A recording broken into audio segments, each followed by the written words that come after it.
बोलिए सियावर रामचंद्र महाराज की जय। श्री सद्गुरु महाराज की जय। सच्चे दरबार की जय। गोस्वामी तुलसीदास जी श्री रामचरितमानस में बहुत सुंदर लिखते हैं, जह जह राम चरण चली जाही, तिन समान अमरावती नाही। धन्य भूमि बन पंथ पहारा, जह जह नाथ पाओ तुम धारा। भगवान श्री राम वनवास को गए और गोस्वामी तुलसीदास जी लिखते हैं, जहाँ जहाँ राम चरण चली जाही, जहाँ जहाँ श्री राम ने अपने चरण रखे, जहाँ जहाँ भगवान पहुँचे, वो स्थान पवित्र हो गए, वो स्थान धन्य हो गए। धन्य भूमि वन पंथ पहारा, वो वन धन्य हो गए, वो धरा धन्य हो गई, वो रास्ते, वो पर्वत, समस्त स्थान धन्य हो गए, जहाँ श्री राम ने अपने चरणों को स्थापित कर दिया, जहाँ प्रभु अपनी यात्रा के लिए जिन रास्तों से निकल कर चले गए। भगवान के चरण, जिस स्थान तक भगवान के चरण पहुँचते हैं वो स्थान पवित्र हो जाता है। दिव्य धाम की ये पावन धरती, पावन भूमि, जहाँ हम प्रत्येक माह भंडारे के लिए एकत्रित होते रहे हैं। ये धरती जिसे महाराज जी ने अपने पावन चरणों से कितनी ही बार पवित्र किया है। ये धरा जिसे महाराज जी के पावन चरणों से जो कितनी ही बार पावन होती रही है, पवित्र होती रही है। महाराज जी की दिव्य लीलाओं का जिस धरा को ना जाने कितनी बार संग प्राप्त हुआ है। आइए एक बार दिव्य धाम की इसी पावन धरा पर श्री महाराज जी के साथ विचरण करते हैं। रात्रि में हमने निर्णय कर लिया कि हम प्रातःकाल चलेंगे और श्री गुरु महाराज जी के दर्शन करके आएंगे। और रात्रि काल से ही मन का कार्य प्रारंभ हो गया। कहाँ मन के भीतर संसार के विचार थे, लेकिन जैसे ही इस संकल्प ने मन के भीतर जन्म लिया, वैसे ही मन के भीतर कार्य प्रारंभ हो गया। मन के भीतर मात्र महाराज जी के विचार ही बचे। मन के भीतर विचार, हम कल जाएंगे प्रातःकाल, महाराज जी हमें मिलेंगे, हम महाराज जी का सुंदर दर्शन करेंगे, और जब महाराज जी का दर्शन करेंगे तो ऐसा होगा, इस तरह से होगा। कितनी तरह के विचार मन के भीतर आए। रात्रि बीती, प्रातःकाल हुए, दिव्य धाम की ओर चल दिए, और जैसे ही गेट के अंदर पहुंचे, और सौभाग्य देखिए प्रातःकाल सुबह का समय और महाराज जी भ्रमण पर निकले हैं। साथ में शिष्य चल रहे हैं, अपनी तेज गति से शिष्यों की गति को मात देते हुए, मंद मंद मुस्कुराते हुए। और महाराज जी की ये मुस्कान कैसी है, किसी ने बहुत सुंदर कहा, वो मोहब्बतों के सौदे भी अजीब करता है, बस मुस्कुराता है और दिल खरीद लेता है। महाराज जी अपनी मधुर चाल से चलते जा रहे हैं, मधुर मुस्कान बिखेरते हुए, आपकी भेंट को सस्नेह ग्रहण करते हुए। और सुबह तो आज ही सार्थक हुई है। और फिर पूरा दिन दिव्य धाम में व्यतीत किया। कभी महाराज जी के कुटिया के बाहर महाराज जी की प्रतीक्षा में रत हैं, इंतजार में रत हैं। मन में प्रार्थनाओं का अंबार लगा हुआ है।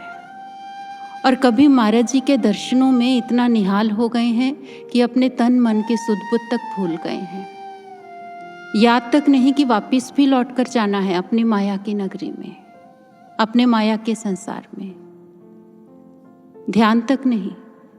और कभी महाराज जी द्वारा लुटाए गए प्रसाद को लूटने में इतने निमग्न हो गए हैं कि याद ही नहीं किसके साथ आए थे और अब वो कहाँ पर है। एक एक क्षण महाराज जी के साथ, एक एक पल महाराज जी के साथ। और आज यही धरा सुननी सी लगती है।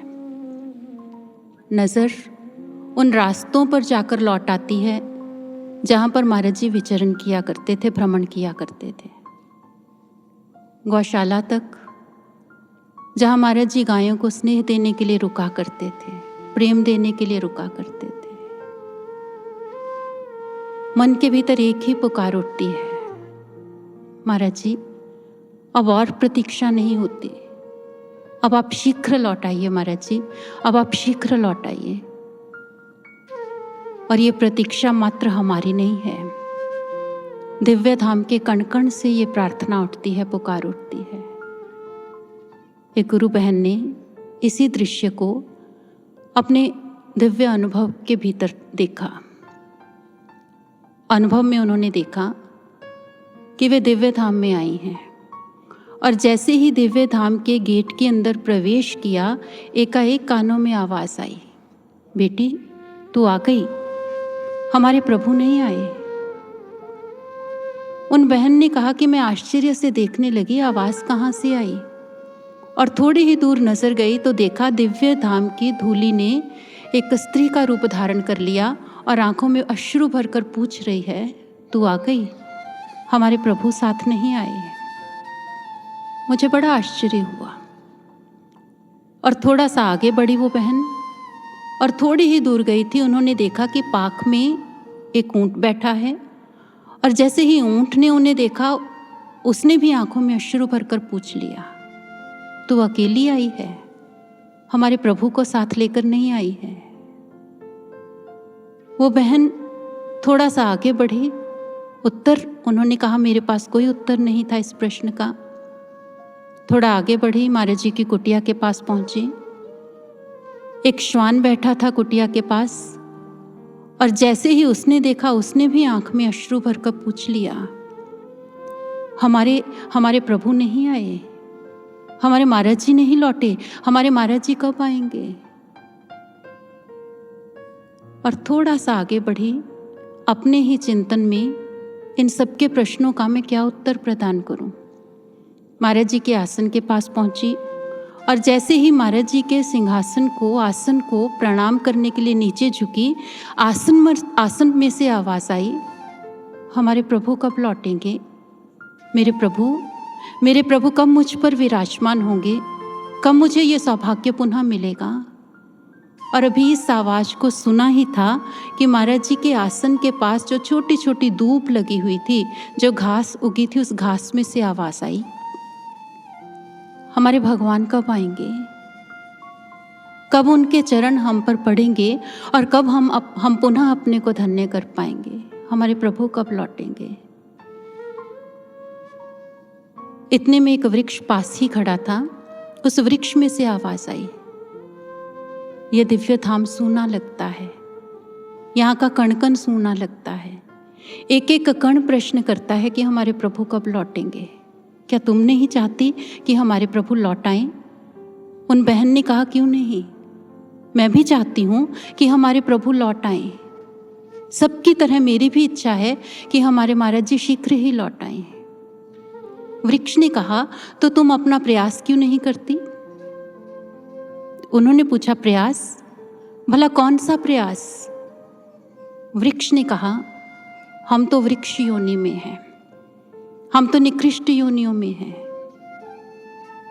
हमें अधिकार नहीं है ईश्वर की भक्ति करने का, लेकिन तुम्हें तो मानव तन मिला है और फिर महाराज जी की कृपा से तुम्हें ज्ञान की, ब्रह्म ज्ञान की उपलब्धि भी हुई है, तुम क्यों नहीं करती प्रयास। ध्यान करो, साधना करो और उस साधना के माध्यम से गुरु महाराज जी को वापस बुला लो। दिव्य धाम के कण कण से एक ही आवाज आ रही थी, इस दिव्य धाम के प्राण गुरु श्री आशुतोष महाराज जी हैं और जब तक वो नहीं लौटते ये धरा प्राण विहीन है।